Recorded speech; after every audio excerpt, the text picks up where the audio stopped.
शहीदों की चिताओं पर लगेंगे हर बरस मेले, वतन पे मिटने वालों का यही बाकी निशा होगा। वेलकम, मैं हौलदार मोहम्मद रजाक दास जैकलाई द्रास ब्रिगेड की ओर से जनरल के.टी. पटनायक साहब की ओर से जो सिटीजन फोर्सेस की टीम को ऑर्गेनाइज किया गया है, आप सबका इस करगिल वार मेमोरियल में हार्दिक अभिनंदन करता हूं। यह वार मेमोरियल करगिल वार शहीदों की याद में नवंबर 2004 में बनाया गया है। इस वार मेमोरियल को द्रास सेक्टर में बनाने का मुख्य कारण यह था, एक तो करगिल युद्ध का बड़ा भाग द्रास सेक्टर में लड़ा गया था।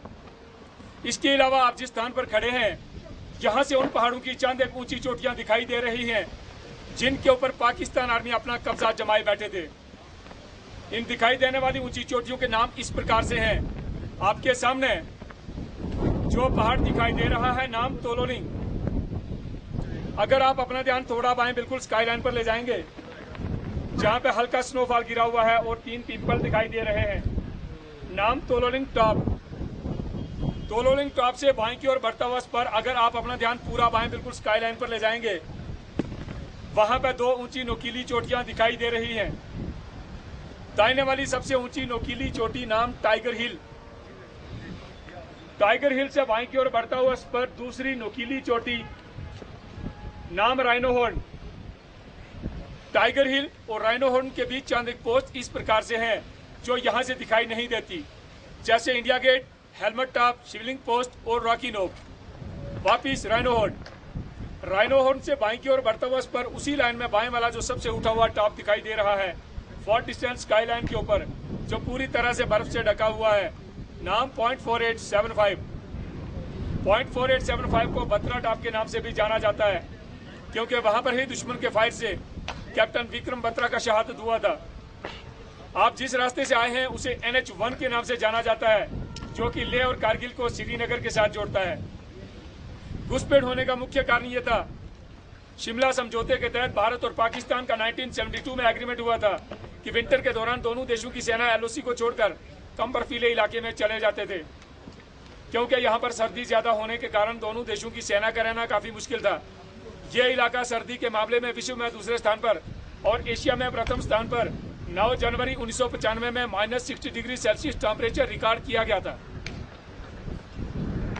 1998 के विंटर के दौरान जब हमारी भारतीय सेना LOC को छोड़कर कम बर्फीले इलाके में चला गया, तो उस समय पाकिस्तान आर्मी ने धोखे से हमारी इन पोस्टों पर कब्जा कर लिया। 1999 के समर के दौरान जब हमारी भारतीय सेना दोबारा वापस LOC पर गया, तो देखा गया कि पाकिस्तान आर्मी के 3 इन्फेंट्री ब्रिगेड लगभग इन 400 ऊंची चोटियों पर अपना कब्जा जमाए बैठे थे। ये इलाका गुमरी से लेकर साउथ ग्लेशियर टूर तक तकरीबन 150 किलोमीटर एरिया दुश्मन ने कैप्चर कर रखा था। यह ऑपरेशन 20 मई 1999 को शुरू हुआ और 26 जुलाई 1999 को संपन्न हुआ। इसलिए हर साल विजय दिवस 26 जुलाई को इस करगिल वार मेमोरियल पर मनाया जाता है। आपके सामने तोलोलिंग पहाड़ पर दुश्मन अपना कब्जा जमाए बैठे थे। तोलोलिंग पहाड़ पर कब्जा करने के लिए सबसे पहले हमारी भारतीय सेना की ओर से 18 ग्रेनेडर बटालियन को डिटेल किया गया। तोलोलिंग पहाड़ पर 18 ग्रेनेडर बटालियन के जवानों द्वारा ऑपरेशन शुरू किया गया, लेकिन अच्छी तरह से पोजीशन बनाकर बैठे पाकिस्तान आर्मी के प्रभावित फायर के द्वारा यूनिट की मूवमेंट को रोक दिया गया। मूवमेंट केवल अंधेरी रात और खराब मौसम में कामयाब हुआ। चंद दिनों की लड़ाई के बाद 18 ग्रेनेडर एक फॉर्म बेस बनाने में कामयाब हुआ। तोलोलिंग पहाड़ पर कब्जा करने के लिए 18 ग्रेनेडर बटालियन के साथ 2 राजरीव बटालियन को डिटेल किया गया। इन दोनों पलटनों ने अच्छे सोच विचार के साथ 20 मई 1999 से लेकर 13 जून 1999 तक के चले इस संघर्षपूर्ण ऑपरेशन के दौरान तोलोलिंग पहाड़ पर अलग अलग दिशाओं से हमला किया, दुश्मन को मुंह तोड़ जवाब दिया और तोलोलिंग पहाड़ को फिर से अपने कब्जे में ले लिया। उस ऑपरेशन के दौरान हमारी भारतीय सेना को काफी नुकसान उठाना पड़ा। उस ऑपरेशन के दौरान हमारी भारतीय सेना के 3 ऑफिसर, 4 जूनियर कमीशन ऑफिसर, 33 जवानों का शहादत हुआ। तोलोलिंग पहाड़ पर कब्जा करने के बाद हमारी भारतीय सेना का ध्यान टाइगर हिल पर गया, क्योंकि टाइगर हिल से दुश्मन सीधा NH1 को शूट करता था, जिससे सेना की कानवाई और सिविल गाड़ियों को आने जाने में काफी परेशानी होती थी।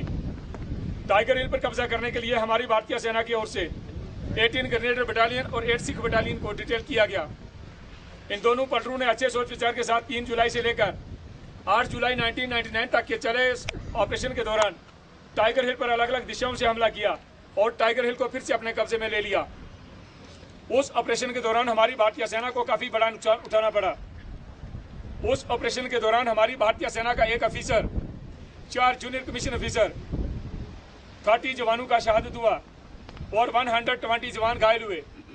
उसी ऑपरेशन के दौरान ग्रेनेडर योगिंदर सिंह यादव की बहादुरी को देखते हुए उन्हें परमवीर चक्र से नवाजा गया। ऑपरेशन पार्टी के party commander lieutenant Balwan Singh की बहादुरी को देखते हुए उन्हें महावीर चक्र से सम्मानित किया गया। पॉइंट 4875 को बत्रा टाप के नाम से जाना जाता है। पॉइंट 4875 पर कब्जा करने के लिए कैप्टन विक्रम बत्रा की महान बहादुरी को देखते हुए उन्हीं की पलटन 13 Jammu and Kashmir rifle battalion को डिटेल किया गया। पॉइंट 4875 के दूसरे फ्यूचर पिंपल 1, पिंपल 2 और वेल बैक पर कब्जा करने के लिए 17 जाट बटालियन को डिटेल किया गया और ट्विन बम पर कब्जा करने के लिए 2 नागा बटालियन को डिटेल किया गया। इन तीनों पलटनों ने अच्छे सोच विचार के साथ 4 जुलाई से लेकर 10 जुलाई 1999 तक के चले इस संघर्षपूर्ण ऑपरेशन के दौरान तीनों पोस्टों पर अलग अलग दिशाओं से हमला किया, दुश्मन को मुंह तोड़ जवाब दिया और तीनों पोस्टों को फिर से अपने कब्जे में ले लिया। उस ऑपरेशन के दौरान हमारी भारतीय सेना को सबसे बड़ा नुकसान उठाना पड़ा। उस ऑपरेशन के दौरान दुश्मन के फायर से कैप्टन विक्रम बत्रा और कैप्टन अनुज नायर के साथ 59 जवानों का शहादत हुआ। कैप्टन विक्रम बत्रा की महान बहादुरी को देखते हुए उन्हें परमवीर चक्र से नवाजा गया तथा उन्हीं की यूनिट के एक दूसरे बहादुर जवान राइफलमैन संजय कुमार की महान बहादुरी को देखते हुए उन्हें भी परमवीर चक्र से नवाजा गया और कैप्टन अनुज नायर की बहादुरी को देखते हुए उन्हें महावीर चक्र से सम्मानित किया गया। जिन पलटनों ने कारगिल युद्ध के दौरान हिस्सा लिया, जिन पलटनों के ऑफिसर, जूनियर कमीशन ऑफिसर और जवानों को देश की खातिर युद्ध में शहादत प्राप्त हुआ, उन सभी के नाम इस करगिल वार मेमोरियल में दर्ज हैं। यह वार मेमोरियल करगिल युद्ध के इतिहास का गवाह है। आपके दाहिने कैप्टन मनोज पांडे गैलरी में उन पलटनों का हिस्ट्री जिन्होंने करगिल वार में हिस्सा लिया, ऑपरेशन विजय के दौरान के कुछ फोटोग्राफ्स और पाकिस्तान आर्मी का कुछ इक्विपमेंट रखा गया है, जिन्हें आप देख सकते हैं। आपके बाएं 1965 से लेकर अब तक चांदे के शहीद जवानों का वार सिमेट्री तैयार किया गया है, उसे भी आप देख सकते हैं। आपके सामने इस करगिल वार मेमोरियल दीवार के ऊपर सभी मार्टियर्स के नाम दर्ज हैं। आपके सामने नेशनल फ्लैग पोल का हाइट 100 फीट, फ्लैग का साइज 25 बाई 37 फीट, फ्लैग का weight 22 kg। Last year flag foundation के मेंबर मिस्टर नवीन जिंदल ने 26 जुलाई को इसे गिफ्ट किया है। अंत में मैं आप सभी से यही गुजारिश करना चाहूंगा, आओ झुककर सलाम करें उनको जिन्हें यह मकाम हासिल होता है। कितनी किस्मत वाले हैं वह लोग जिनका खून देश के काम आता है। जय हिंद, जय हिंद।